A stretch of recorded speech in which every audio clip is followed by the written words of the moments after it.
She told him the one truth she'd hidden from every man, and watched his face waiting for it to go cold. The fire cracked sharp in the stove as Naomi's fingers tightened in her apron. "I can't have children," she said, her voice barely louder than the wind pressing against the walls. Ethan didn't move. Not a step, not a breath she could see. Just the quiet stretching between them, heavy enough to hear her own heartbeat. Then he set his hat down slow on the table and looked at her like he'd been waiting to hear exactly that. Why would a man like him react that way? "Tell me what you think." The wind came down off the ridge that night, like it had something to prove. It slipped through the cracks of the ranch house and rattled the loose board by the back door, the same one Ethan had said he'd fix come spring. The lantern on the kitchen table burned low and steady, throwing a soft circle of light across the worn wood, across the chipped enamel cups, across the hands Naomi Harper couldn't seem to unclench. She stood by the stove a moment longer than she needed to. The coffee had already gone dark and bitter from sitting too long on the heat. She turned the knob anyway, out of habit more than purpose, and wiped her hands down the front of her apron, though there was nothing on them. Ethan Cole stood on the other side of the room, near the window that faced the north pasture. He had his hat in his hand, turning at once, slow, like he was thinking through something that didn't have an easy answer. His coat hung on the peg by the door, still dusted with a fine line of snow along the shoulders where it had begun to melt. He didn't rush her. That was something she had noticed about him from the start. He didn't rush a horse, didn't rush a storm, and he didn't rush a person when they were trying to find their words. Naomi took one step forward. The floorboard beneath her boot gave a quiet creak. It sounded louder than it should have in the small kitchen. She had practiced this, not out loud, never out loud, but in her head, over and over, while hauling water from the well, while folding his shirts, while standing at the sink watching the last of the daylight slip behind the hills. She had shaped the sentence 100 different ways, tried to soften it, tried to make it smaller. There was no small way to say it. Her fingers tightened in the fabric of her apron until the cloth twisted between them. "Ethan." He looked up at that. Not sharply, just enough to let her know she had his full attention. She swallowed once. The air felt dry, like it had been scraped clean by the cold outside. I can't have children." The words came out quieter than she had meant them to. Not weak, just worn, like they had been carried too long. They settled between them. The fire in the stove popped, a short, sharp sound that made her flinch before she could stop herself. Ethan didn't move right away. He didn't look away either. That was worse in a way. Naomi had expected something, anything. A shift in his stance, a tightening around the mouth. The beginning of that familiar distance she knew too well. The kind that didn't show itself all at once, but crept in slow, like frost finding the edges of a window pane. Instead, he stood there, steady as he had always been, his eyes on her face like he was trying to understand something he hadn't quite heard right. She forced herself not to fill the silence. It stretched, longer than a moment, long enough for her heart to start beating hard against her ribs, each thud loud in her ears. Her hands loosened from the apron just enough for her fingers to ache where they had pressed too tight. She let them fall to her sides, then caught herself and folded them again, smaller this time, as if that might make the words she'd said take up less space in the room. Outside, the wind pressed against the house again. The loose board knocked once, twice, like someone asking to be let in. Naomi kept her eyes on Ethan's face. She watched for it. The change, the moment when a man understands what you cannot give him, and something inside him goes still. She had seen it before. She knew how it started. The quiet in the kitchen deepened, settling over the table, the stove, the narrow space between them, and she waited. The silence in that kitchen stretched thin, like ice over a river just before it gives. Naomi felt it in her chest, in the way her breath came shallow and careful, like any sudden movement might break something she couldn't put back together. That same kind of waiting had come for her once before, not in Montana, not in a warm kitchen with a steady man standing across from her, but in a small, dim house far south, where the air hung heavy even at night, and the windows never quite let the heat out. Mississippi. The memory didn't arrive all at once. It came the way storms do down there, slow, building, the air thickening before the first drop ever falls. Naomi had been 18, younger than she realized at the time. She had stood in another room, on another night, gripping the edge of a narrow bed while a midwife worked with quiet urgency and a single oil lamp burned low in the corner. Rain had been falling hard against the roof. She remembered that. The sound of it. Steady, relentless, like it had no intention of stopping. "Hold on now," the midwife had said, her hands sure but tired. "Just a little more." Naomi had held on. The baby came just before dawn. A girl. Small. Too small. But alive. Naomi had held her with both hands, afraid to shift even a finger, afraid the world might notice and take her back. The child's skin was warm, her breath soft and uneven, like she was still deciding whether to stay. Naomi named her Grace before the sun had fully risen. She whispered it once, close to the baby's ear, as if saying it louder might break the fragile thing she had been given. Grace. For 2 days, the world narrowed to that small body wrapped in cloth. Naomi counted each breath without meaning to. She watched the rise and fall of that tiny chest, as if it were the only rhythm left in the world.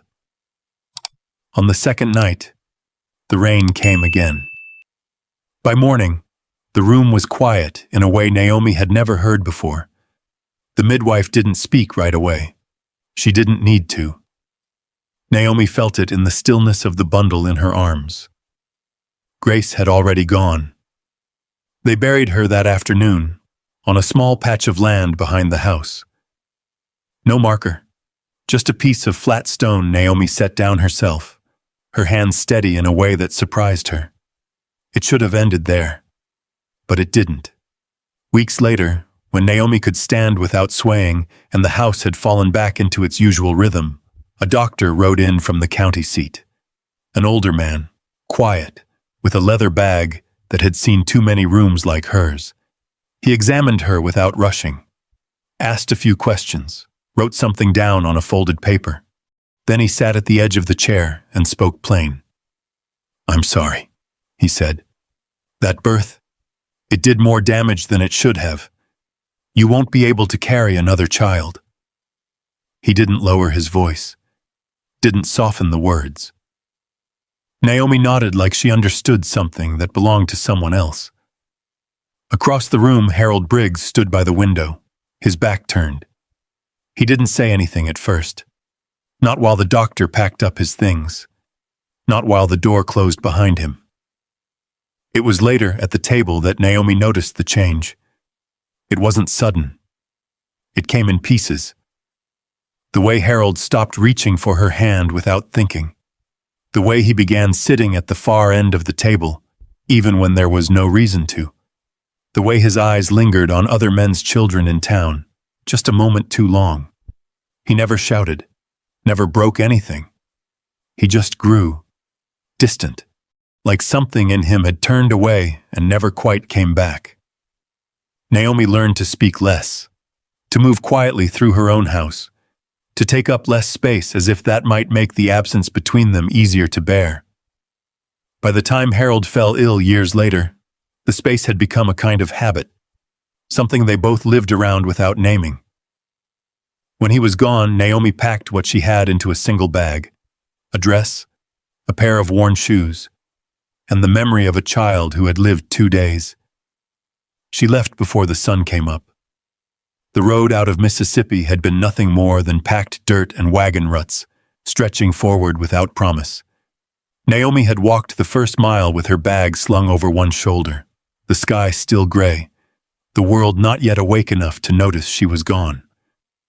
By the time she reached Silver Ridge months later, the air had changed. Thinner, sharper. The wind carried the scent of pine and cold stone instead of damp earth. It felt like a place where a person might start over, if they were careful not to expect too much. Ethan Cole's ranch sat just beyond the last bend in the road, where the land opened wide and the mountains held their distance like watchful neighbors. The gate leaned slightly on its hinge. One side of the fence had been repaired with newer boards, lighter in color than the rest. Naomi noticed that kind of thing. She noticed the way the bucket by the well had been patched with wire instead of replaced. The way a coil of rope sat neatly by the barn door, not thrown down. The way the porch step dipped just enough to catch a careless foot. Ethan met her there the first day, not with questions, but with a nod and a quiet, "You made it." He didn't ask about Mississippi, didn't ask about the man she had buried or the child she had lost. He showed her the small room off the kitchen, a narrow bed, a quilt folded clean at the foot, a chair by the window that looked out over the pasture. "You can set your things there," he said. "Supper's at sundown. You eat when you're ready." That was all. No instructions she couldn't follow. No tone that made her feel like she owed him something just for standing there. Days settled into a rhythm. Naomi rose early, before the light stretched across the yard. She drew water from the well, her hands steady on the rope. She swept the kitchen, mended shirts by the window, kept the stove going through the colder mornings. Ethan moved through the same hours with a quiet purpose. He worked the fences, checked the herd, came back with dust on his boots and the smell of open land clinging to his coat. He never stepped too close without reason. When her sleeve caught on a splinter by the porch, he fixed the board the next morning without mentioning it. When she worked late and missed supper, she would find a plate set aside, covered with a tin lid to keep the heat in. Small things. Things a person might overlook if they hadn't gone so long without them. One Saturday, Naomi rode into town on the supply wagon. The road dipped through a narrow pass before opening into Silver Ridge proper, where the general store sat across from the church, and a handful of buildings leaned into the wind like they had learned to stand together. She stepped down from the wagon, dusting her skirt, and went inside for flour and coffee. Mrs. Dalton stood near the counter, her shawl wrapped tight around her shoulders despite the mild day. She watched Naomi the way people sometimes do when they're measuring something they haven't yet named. "Ain't seen you before," she said, not unkindly, just plain. "I'm working out at Cole's place," Naomi answered. Mrs. Dalton's brows lifted just a touch. "Ethan Cole," she said, as if confirming it for herself. Then, after a moment, "A man like him needs sons to carry his name. Big place like that." Naomi didn't answer. She counted out her coins instead, placing them one by one on the worn wood of the counter. The words followed her out into the street anyway. On the ride back, the wagon passed by the church just as the doors opened and children spilled out into the yard. They ran across the packed dirt, boots kicking up dust, laughter cutting through the quiet afternoon. Ethan had come in from the far field and stood by the fence, watching them. Naomi slowed as she approached. He didn't notice her right away. His gaze rested on the children, not fixed on any one of them, just taking in the movement, the noise. "This place," he said after a moment, more to the air than to her. "It's too quiet without children." Naomi felt the words land before she could stop them. Too quiet. She tightened her grip on the wagon rail and climbed down without speaking.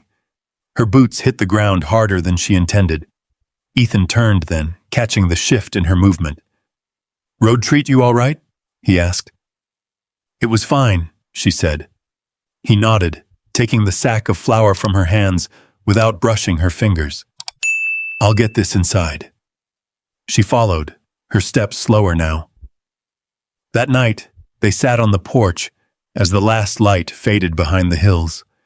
The sky stretched wide and open, streaked with the kind of color you don't quite notice unless you're looking for it. Naomi watched his profile in the dim light, the line of his jaw, the way he leaned back in the chair, hat tipped low. The words rose again. "I need to tell you something," she almost said. Instead, she asked about the fence on the north pasture. Another evening in the barn, the lantern swung gently from its hook while she checked a loose strap on the saddle. Ethan stepped in, quiet as ever, and reached past her to take a tool from the wall. Their shoulders nearly touched. She felt the warmth of him through the air between them. "I should tell him," she thought. She tightened the strap instead. The third time came under the open sky. No lantern, no walls. Just the sound of wind moving through dry grass and the distant shift of cattle. They stood side by side, not speaking. Naomi opened her mouth, then closed it. Each time it became harder.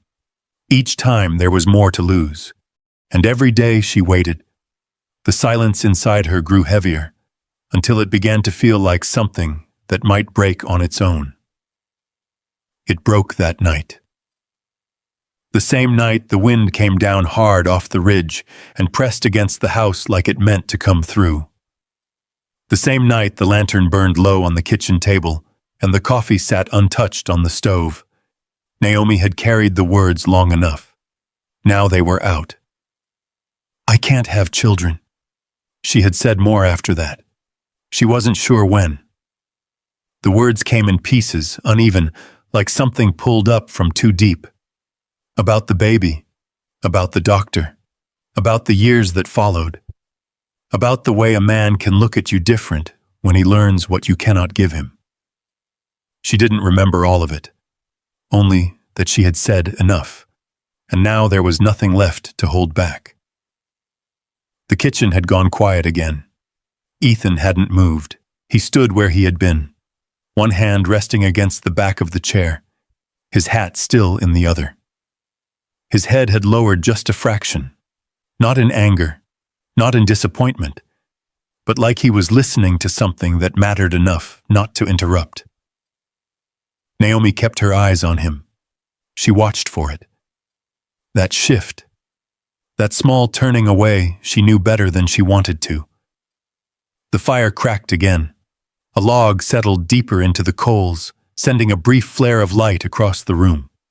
It caught the edge of Ethan's face, the line of his cheek, the shadow beneath his eyes. Still nothing. No cold. No distance. The silence stretched longer than it should have.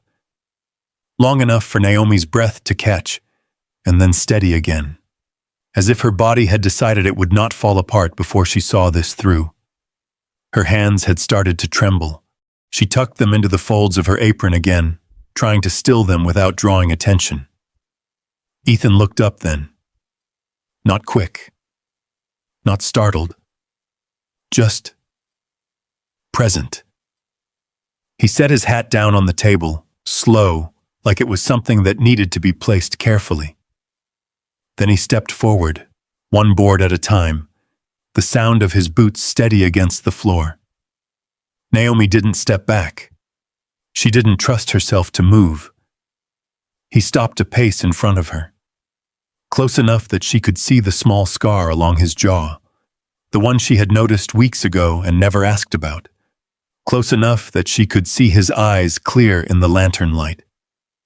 He reached for her hands, not sudden, not forceful, just a quiet, certain movement, like he had decided something and was following it through. Her fingers tightened for a moment out of habit, then loosened as his hands closed around them, warm and steady. He didn't pull away. He didn't hesitate. He just held them there, working the fabric of her apron free from her grip, one finger at a time, until her hands were open in his. Naomi felt her breath catch. This wasn't how it was supposed to go. He should have stepped back, should have gone quiet in a different way, should have looked at her like something had changed. But nothing in his face had gone cold. If anything, something in it had softened. Ethan leaned in, just enough that the brim of the lantern light caught the edge of his shoulder. He lowered his head and pressed a brief, steady kiss to her forehead. It wasn't hurried. It wasn't uncertain. It was the kind of touch a man gives when he means to stay. Naomi's eyes closed before she could stop them. Then she heard his voice, low and even, right there between them. Then we'll build our family another way. For a second, the words didn't make sense. Naomi opened her eyes, searching his face.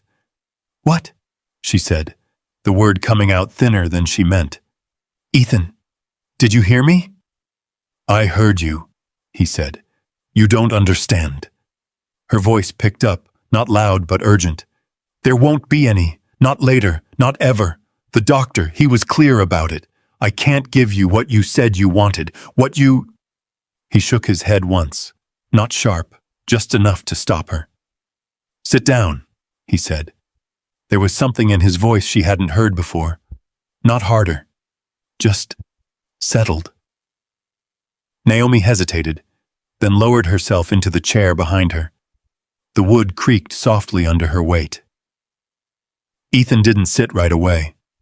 He moved to the stove, turned the coffee pot once on the burner, then poured what was left into a cup.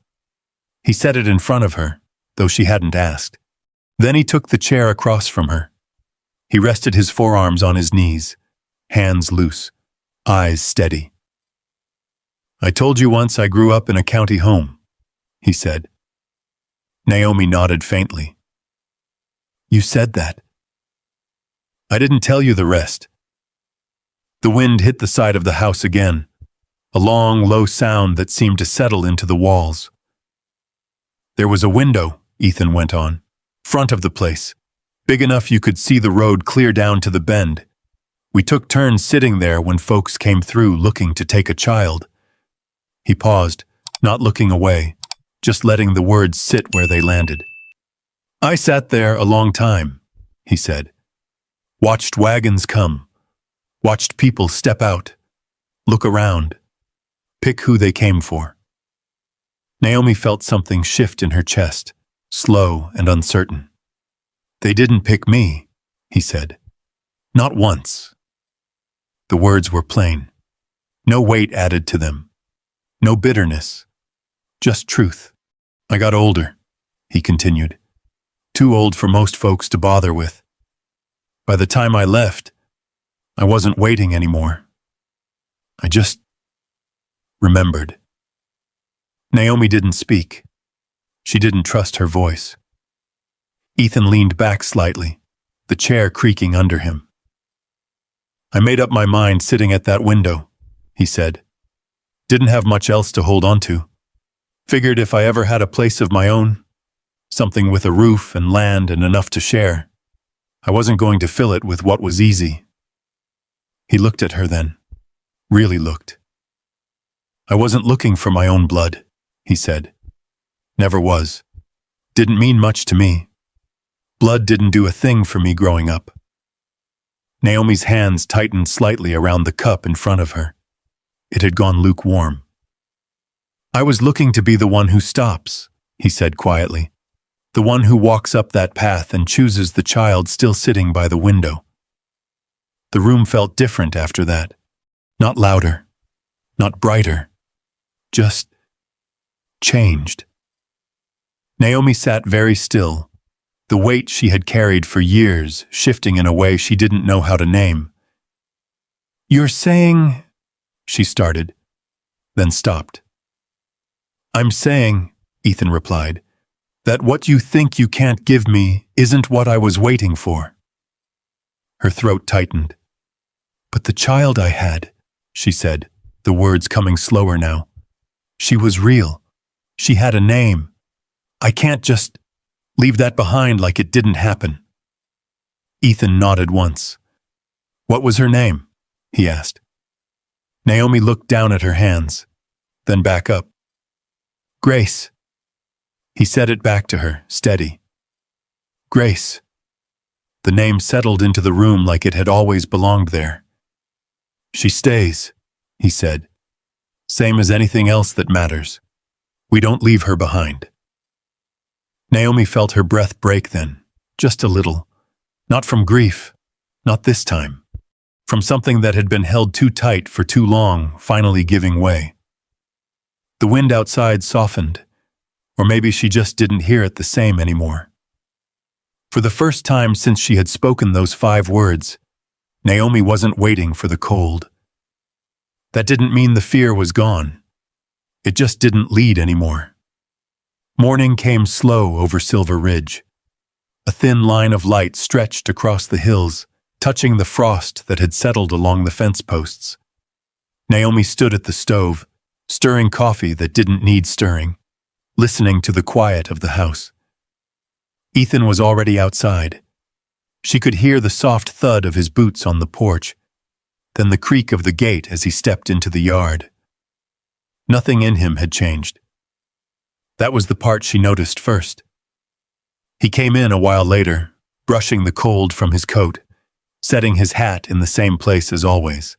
He poured himself a cup, took a sip, and leaned against the counter like it was any other morning. Wind dropped some, he said. Naomi nodded. She watched him for a moment longer than she meant to. Waiting. Just a little. Not for the cold this time. Just to be sure. He glanced up, caught her looking, and held it without question. You sleep any? He asked. Some, she said. He nodded once, like that was enough. No careful distance. No pulling away. Just the same steady man. Days passed like that. Small things, unchanged. He still fixed what needed fixing before she asked. Still set aside her share of supper if she worked late. Still asked what she thought about the south pasture, the broken hinge on the barn door, the way the herd had been drifting closer to the creek. And Naomi found herself watching less, not all at once, but enough to notice. One evening, she came in from the yard with cold hands and found a cup already waiting by the stove, steam rising slow into the air. She wrapped her fingers around it, feeling the heat sink into her skin. Ethan didn't look up from the table where he was going over a folded piece of paper. What's that? She asked. He slid it toward her. The paper had been opened and closed more than once. The crease down the middle had softened. There was a stamp in the corner, faint but clear enough.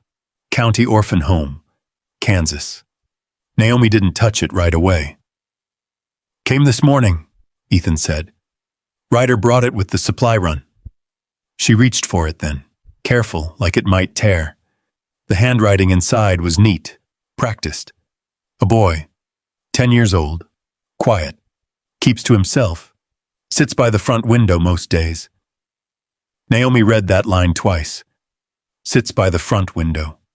She could see it without trying. The way Ethan had described it. The road stretching out. The waiting. She folded the paper back along its crease and set it down. You thinking of going? She asked. Ethan rested his hands on the table. I am. He didn't push it further than that. Didn't ask her to decide. Naomi looked at the paper again. The room felt still, like it had that night, but different now. Not tight, not closing in. Open. When? She asked. Couple days, he said. Road should hold if the weather stays clear. She nodded once. I'll go with you, she said. Ethan met her eyes. Only if you're sure, he said. Naomi thought about the small patch of ground back in Mississippi, the flat stone she had set there with her own hands, the name she had whispered once and carried ever since, Grace.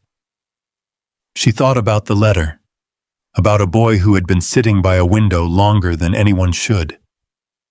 I'm sure, she said. The ride out took most of the day. The road north ran narrow in places, cutting between low hills where the wind had worn the land smooth.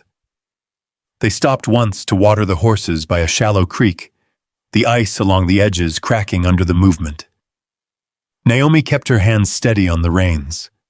Ethan didn't speak much. He didn't need to. By the time the orphan home came into view, the light had started to fade. The building stood plain against the open land, larger than most houses, but without any softness to it. Just straight lines, a wide porch, a door that had seen a lot of hands. They tied the horses to the rail and walked up together. Inside, the air was warmer, carrying the faint smell of soap and wood smoke. A woman met them, gray hair pulled tight at the back, eyes that took in everything before settling. "You hear about the boy?" she asked. Ethan nodded. She led them down a narrow hall. "He's in the front room," she said. "Same place as always." Naomi felt her steps slow as they reached the doorway. The room wasn't large. A few chairs, a table, a window at the far end that looked out onto the road. A boy sat there. He didn't turn right away, just sat with his hands folded, looking out like there might be something worth seeing if he waited long enough. "Lucas," the woman said gently, "you've got visitors." The boy turned then. His eyes moved from Ethan to Naomi, then back again, like he wasn't certain where to settle them. He didn't stand, didn't move at all. Naomi stepped forward before she had time to think about it. She lowered herself down until she was level with him, close enough that he wouldn't have to look up. For a moment, neither of them spoke. She saw it then. Not fear, not exactly. Just caution.